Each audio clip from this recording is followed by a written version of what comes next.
another day to discuss about... Hello, good morning. I would like to start from saying that the decisions that Europe has been making during the last 2.5 months and will be making today and in the near future will define Europe for decades to come. We will be remembered by the decisions we make. Therefore, it is imperative that we make the right ones.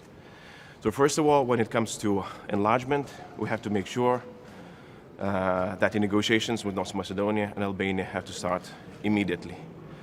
Unfortunately, no country should be able to veto such a strategic decision and hold whole European Union and the whole policy at a halt.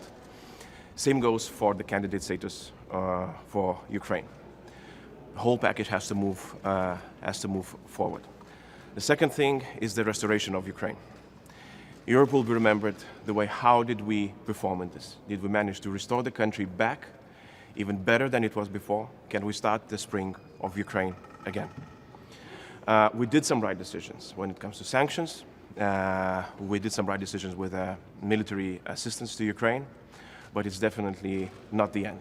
I would say that we're still somewhere at the middle with our decisions. And if we want to make Europe a geopolitical one, a stronger one, now is the time to do that. And concerning the sanction package, it seems you're a little bit stuck in the discussions. Why is it so hard at the moment? Absolutely. It is one of the things that, again, I should mention that this is how we will be remembered. Either the Union who managed to go forward and to send a very clear message to Russia, or who got stuck. And now, unfortunately, the whole Union is being held hostage by one member state who cannot help us find their consensus. What is the solution?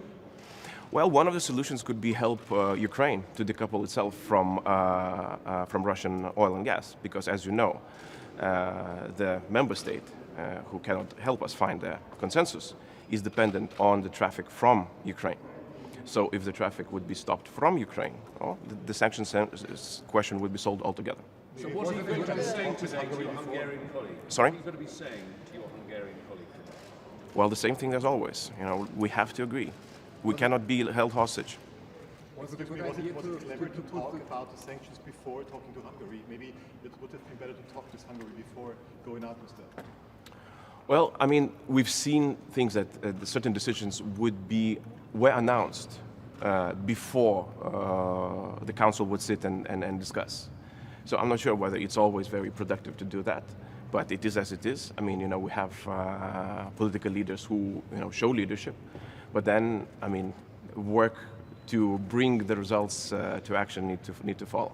Was it a good idea to put sanctions package on the table, knowing that some member states will not agree? Well, we were not actually sure, because I think that the Commission really offered some solutions which we were looking at as a too relaxed, so to say. If we were talking almost about a ban for oil that would start the phase out that would end by the 24th, December 31st of 24. So giving almost 2.5 years for that. But that's a very, very broad scope. So I think that everybody expected that this will be enough. And I cannot explain you why it isn't. Was it a mistake on the line just first of all to go to Hungary and not to go to Czechia and Slovakia? I don't know. I mean, I know that she's doing. I'm sure that she's doing all she can. Mr. Minister, Okay. Thank you. You have mentioned candidate status for Ukraine, Georgia and Moldova also. Yes, absolutely. And what do you think about it? I agree.